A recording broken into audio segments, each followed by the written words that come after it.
ACN news में आपका स्वागत है। मैं हूं गणेश अग्रवाल और आप देख रहे हैं दमोह जिले की खबरें। उत्कृष्ट विद्यालय में एक बड़ा और प्राचीन कुआं है और इस कुएं के संरक्षण के लिए शाला के प्राचार्य की पहल के बाद इसे साफ किया गया। दरअसल यह प्राचीन कुआं काफी कचरे से भर गया था और जल संवर्धन अभियान की पहल के बाद प्राचार्य की पहल के पश्चात इस कुएं को साफ किए जाने का काम शुरू किया गया और उनकी मेहनत रंग लाई।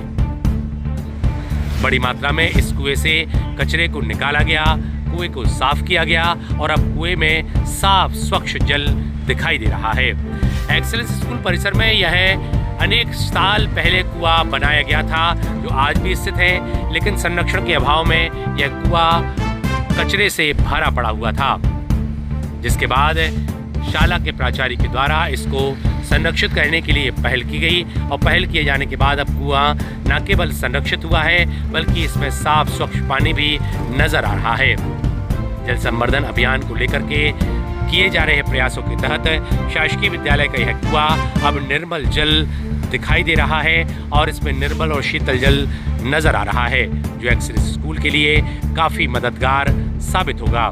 मालूम हो कि एक्सेलेंस स्कूल में हज़ारों बच्चे अध्ययनरत हैं और उनके पानी की व्यवस्था के लिए भी यह कुआं काफ़ी मददगार साबित होगा। ऐसे में हमारे संवाददाता ने स्कूल के प्राचार्य से विस्तार से चर्चा भी की। एसीएन न्यूज़ के लिए सतीश सेन की रिपोर्ट।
देखिए, मैं सबसे पहले शासकीय उत्कृष्ट विद्यालय में 1990 में आया था और ये हमारा कृषि प्रक्षेत्र का पूरा 2 से 3 एकड़ यहाँ पे एरिया है जो कि खाली था और यहाँ पे तो अभी हॉस्टल्स बने हुए हैं।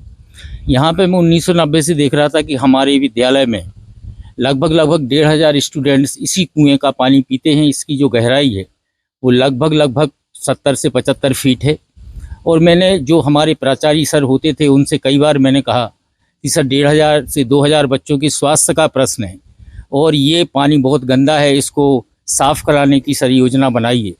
परंतु मैं लगातार कहता रहा और 1995 में यहाँ से निकल गया। तब 2003 में मैं फिर से विद्यालय आया तो मैंने प्राचार्य सर लोगों से कहा, परंतु ये कठिन काम और रिस्की काम होने के कारण ये नहीं हो पाया और मैं अभी अप्रैल में मैंने यहाँ पर ज्वाइन किया है। वो मेरे दिमाग में था कि इस विद्यालय का जो पानी है वो सभी शिक्षक और हमारे छात्र पीते हैं और विभिन्न बीमारियों के शिकार हो सकते हैं या होते होंगे, ये तो पता नहीं, परंतु मैं दृढ़ संकल्पित था कि इस कुएं को तो साफ़ कराना है। मैंने अपने लोगों के साथ योजना बनाई, हमारे सभी सीनियर सर लोग और भाई जो हमारे विकास प्रभारी हैं भाई गोविंद जी, उनसे मैंने कहा कि भाई कुछ भी हो जाए इस कुएं को तो साफ़ करना है। उन्हें योजना के अंतर्गत मशीन वगैरह बुलवा के इस कुएं का बहुत जो कि रिस्की काम था, 70 से 75 फुट गहराई है और यहाँ पे पत्थर वत्थर गिरने का डर रहता है और यहाँ एक विशाल नागदेव जिसको ब्रह्मदेव के नाम से जाना जाता है वो यहाँ रहते हैं, तो डरते भी है, यहाँ आ नहीं सकते बच्चे लोग और इस कठिन कार्य को पूरा करने के लिए हमारा सारे विद्यालय के सभी शिक्षक जी जान से लग गए और यहाँ पे 10 से 15 मजदूर लगातार इन लोगों ने 15 दिन काम किया और इस कुएं को पूरी तरह से साफ किया। कल इसमें सफलता मिल पाई, कल शाम को ये पूरा कार्य संपन्न हुआ। आज हम लोगों ने इसमें ब्लीचिंग पाउडर और ये फिटकरी वगैरह डाल के कुएं का साफ पानी आपको हम दिखा ही रहे हैं, आप देख रहे हैं इसको। और हमारी आगे की योजना है कि इसे को पूरा ढकने के लिए कि आगे पत्ते वत्ते ना गिरें और ये पानी गंदा ना हो, तो हमें एक शेड बनवाने के लिए भाई फहीम भाई को बुलाया है और वो योजना बना रहे कि एक शेड बनाया जाए और यहाँ पे जल स्वच्छ हो, जिसमें हमारे शिक्षक, हमारे सभी छात्र स्वच्छ पानी पी सकें और विभिन्न बीमारियों से बच सकें। यही हमारा आगे का उद्देश्य है।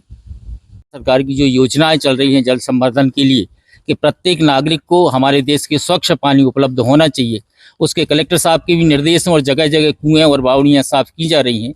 उसी तारतम्य में हम सभी शिक्षकों ने, हमें सभी छात्रों ने मिलकर हम लोगों ने एक दृढ़ संकल्पित हुए कि इस बावड़ी को भी साफ करना है, जिससे हमारे विद्यालय परिवार को। और कई बार तो हमने ये देखा कि जब सिविल वार्ड में सूखा पड़ता था, दमोह जिले जब सूखे का शिकार होता था, तो हमारे ये विद्यालय का जो जल है ये पूरे सिविल वार्ड को पानी यहाँ से सप्लाई होता था। ये कुआं कभी खाली नहीं होता। अभी जब इसको साफ किया तो लगभग 60 से 70 फुट ये कुआं भरा हुआ था। इसको साफ करने के लिए, जल को खाली करने के लिए हमें विशेष अभियान 2-2, 3-3 मोटरें लगाना पड़ी, नहीं तो जितना पानी खाली करते थे वो पूरा पानी से भर जाता था। हमारे विद्यालय परिवार के सभी शिक्षकों ने ऐसी गर्मी में भी यहाँ पे खड़े होकर अपना श्रमदान किया, हमारे बच्चों ने भी श्रमदान किया, सारे टीचर्स का हमारा सहयोग रहा और आदरणीय कलेक्टर महोदय और प्रशासन की जो मंशा है उसमें हम लोग सफल हुए कि इस विद्यालय को साफ कर, इस कुएं को साफ कर सके। और आप देख रहे हैं कि यहाँ पे बहुत बड़ा वट वृक्ष है। ऐसा वट वृक्ष मैंने दमोह जिले में तो कहीं नहीं देखा। हाँ, मैं ये जरूर जानता हूँ कि मैंने जो अपना सागर जिले में जो महाराजपुर है वहाँ दिनारी के पास एक बहुत बड़ा वट वृक्ष है जो 64 योगिनी के नाम से प्रसिद्ध है। लगभग इसी तरह टाइप का जो वट वृक्ष यहाँ है और पीपल और वट वृक्ष ये दोनों मिले हुए हैं और विभिन्न मतलब लगभग 1 एकड़ में भी ये फैला हुआ है। तो मैं ये चाहता हूँ कि यहाँ ये सिद्धदेव और ब्रह्मदेव के नाम से भी ये स्थान प्रसिद्ध है और ये कभी किसी दमोह वालों को पता ही नहीं है कि एक्सीलेंस स्कूल के पीछे कृषि प्रक्षेत्र में इस तरह का वट वृक्ष है और सिद्धदेव हैं। मैं तो चाहता हूं कि सभी लोग यहाँ के आके देखें। तो आदरणीय कलेक्टर साहब, आदरणीय हमारे जो पॉलिटिशियन है, सभी की इच्छा और राज्य शासन की इच्छा के अनुसार हम इस सब टीचर्स के सहयोग से, उनकी मेहनत से, बच्चों की मेहनत से हम लोग इसमें सफल हुए हैं। और मैं चाहता हूं कि ये जल इसी तरह से साफ रहे और हमारे विद्यालय के जो बच्चे हैं और छात्र शिक्षक हैं वो सभी स्वस्थ रहें। Thank you.